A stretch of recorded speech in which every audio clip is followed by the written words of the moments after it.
Is it your expectation that they will trade him this offseason? No, I've talked to a number of people up there, and I don't think they're going to move on from him. Like, he's been a model citizen up there. You look at all the stuff in New York, and I think a lot of that was just noise. It was a much ado about nothing. And so he's come in, he's worked hard, he's been a good teammate. A lot of the stuff that's been said publicly, like, he hasn't personally said, they've just been rumors. And frankly, he's come out and kind of squashed some of these things.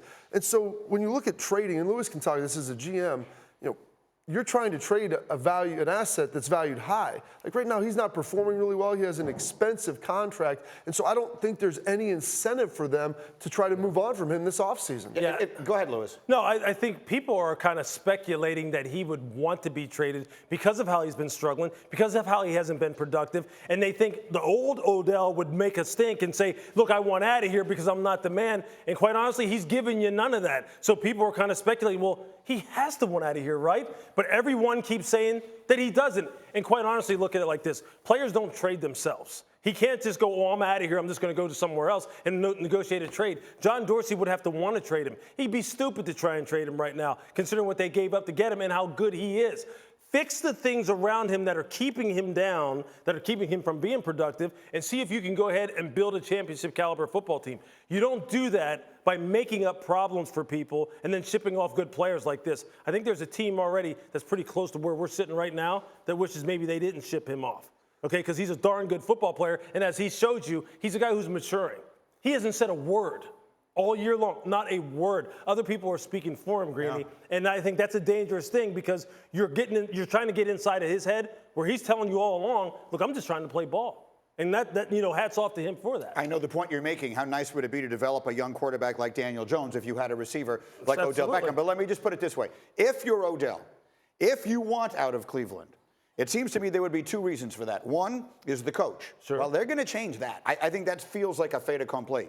The other would be the quarterback.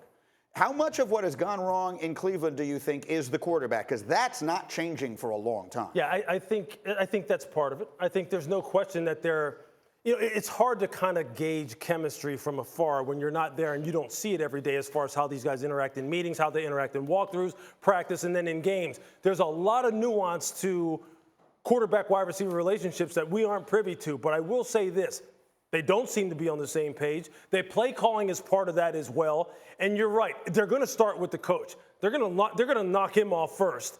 And then they're going to say, hey, okay, look, Baker, we tried to make this thing kind of set you up for success. You're the one who had this great rapport with Freddie Kitchens a year ago, but that's not working. Now, if we get rid of him and you still don't perform, now it's going to be on you. And look, I have my questions. I think we all have questions about Baker, and some of them have nothing to do with his performance on the field. It's just about his mouth and about how he's always talking, how he's throwing people under the bus and saying things that you don't hear other franchise quarterbacks say. What do you think? And so I think Baker Mayfield, like you said, Lewis, is part of the problem. I don't think he is the problem. Sure. Like, their lack of protection has really been an issue. The fact that they can't push the ball down the field. Like, you want big plays from Odell Beckham Jr., you need a clean pocket to be able to sit in and throw the ball down the field. And Baker, he throws his training staff under the bus. I think he did that to try to ingratiate himself into Odell Beckham. Like, come together and say, I've got your back. You've been beat up. I think part of the problem they haven't been on the same page is he was a little injured in camp. He was injured this offseason. He hasn't played a ton. So changes will be made, and then it will all be on Baker to say, hey, you got to get it done now. You just don't sacrifice other parts of the football operation, man. I mean, in all of my years in the NFL and in sports overall, who are some of your best friends in the football operation? Equipment guys, strength and conditioning guys, trainers. That's not for you to throw them under the bus anyway. That's not your decision. And then when you start doing that kind of thing, I don't hear Brady doing it. I don't hear Rodgers doing it. I don't hear Drew Brees doing it. I don't hear Lamar Jackson do it. They don't do those kind of things. So why are you doing that? If there's one thing that is clear about the Browns, there's been a lot of talk. Thank you for watching ESPN on YouTube. For more sports, highlights, and analysis, be sure to download the ESPN app. And for live streaming sports and premium content, subscribe to ESPN+.